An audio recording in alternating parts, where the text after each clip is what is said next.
Innovation and inclusion requires more than good intentions. It demands new tools, fresh approaches, and leaders willing to reimagine how we create belonging in tech. Meet Anna, founder of engaged.lab, who's pioneering the use of VR technology to build empathy and psychological safety across Europe's tech ecosystem. She's proving that inclusion is a competitive advantage that requires intentional leadership and innovative solutions.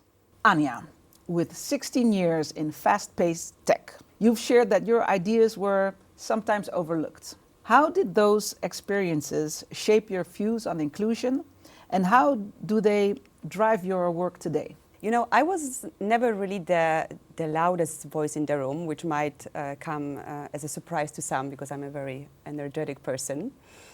And tech has a very specific culture. It's very fast-paced and it's very extrovert-driven. And patience is not really the virtue that is the most popular within tech.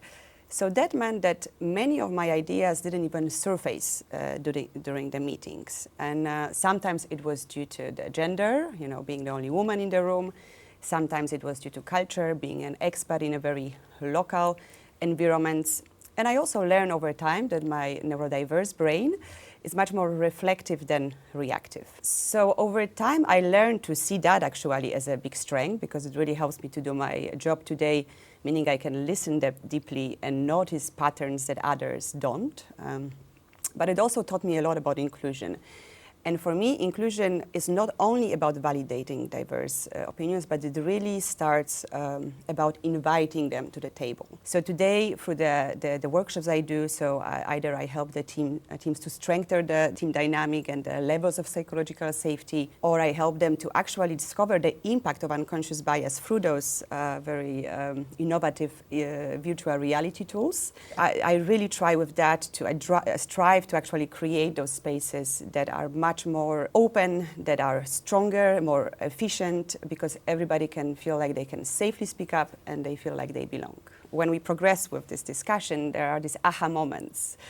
And that could be a leader that vulnerably admit that, yeah, he was a little bit or she was a little bit defensive towards the team members. And that could really make them feel like their ideas were not validated. So first, for me, success is when inclusion is no longer a side initiative, but it's actually becoming a core of infrastructure for the company.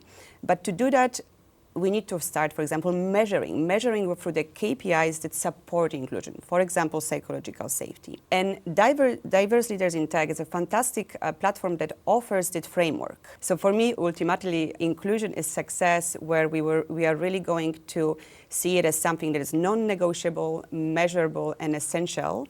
And with that, I believe you can, only with that you can create not only successful companies, but sustainable companies. And this is what we are going for. And it's all because we want to make every idea surface, every voice get validated. And with that, I believe innovation can grow because everybody feels safe to bring themselves to the table. Amazing. Yeah. Thank you for those great points, Ania. Thank you very much.